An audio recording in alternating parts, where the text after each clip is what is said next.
Hello City Life, welcome to City Life Story Time.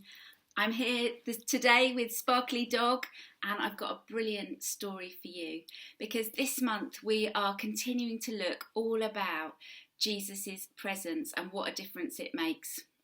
So amazingly, Bev has written this story which I'd love to share with you this morning. So I hope you're all sitting comfortably and off I go.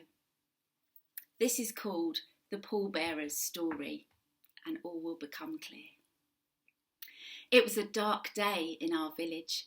Today was the day we were going to bury one of our young men, one who died way before his time.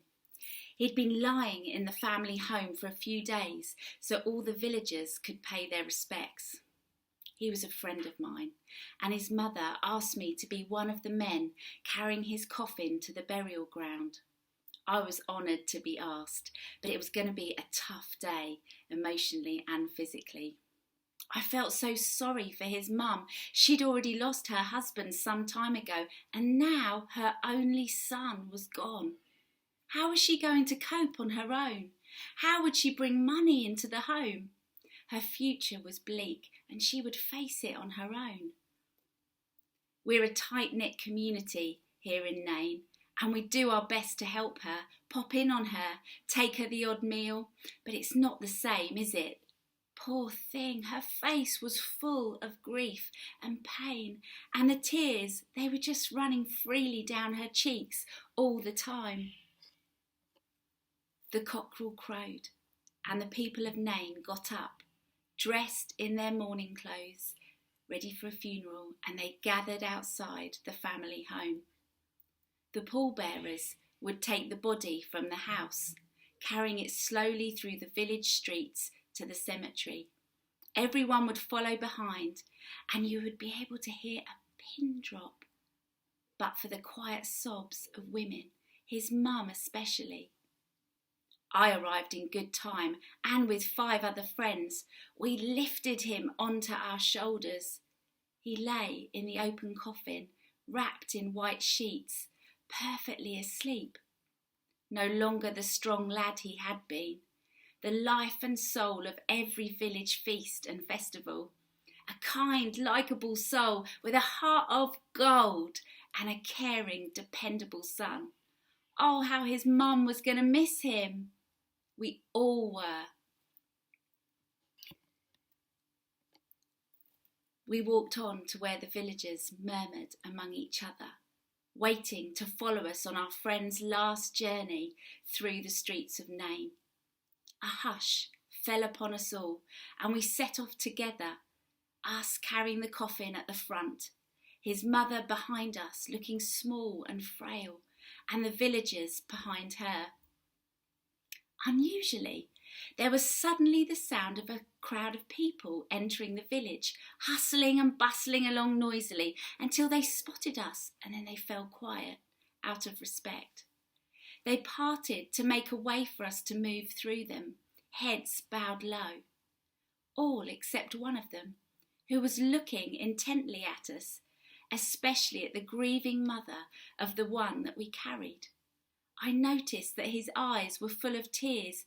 I'd been trying to stay strong, but his obvious display of compassion brought a tear to my eye. Suddenly, he approached my friend's mother, and he looked into her tear-streaked face and he said so tenderly, "Please, don't cry." We stopped the procession, and everyone turned to look at him as he then approached the coffin. It was a huge shock. Everyone gasped as he put his hand on the coffin and he said loudly and with great authority, "Young man, I tell you, get up!" It was an even greater shock when the sheets stirred above us. We hastily lowered the coffin to the ground, and our friend, he suddenly sat up and he began speaking to us. Imagine! Well, you can't imagine. It's beyond imagination. The man, who I learned was called Jesus, helped him out of the coffin and brought the son back to his mother, She didn't know whether to laugh or cry, so she did both. The rest of us, who had been stunned into silence, now seeing her joy, we whooped, we danced in the streets, and everybody danced with us. So did the crowd who'd come with Jesus. I tell you, Nain became a party town that day. What else can I tell you? God's presence came to our little village. Everybody witnessed it. I witnessed it. I will never be the same. This man, Jesus, it turns out he's God's own son, and he's got the power to bring life to the dead.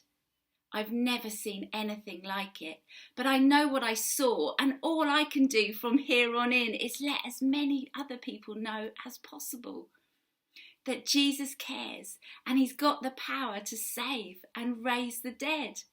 There's nobody else like him. Nain became a village of believers and followers of Jesus. May your community be the same as you share the good news of Jesus.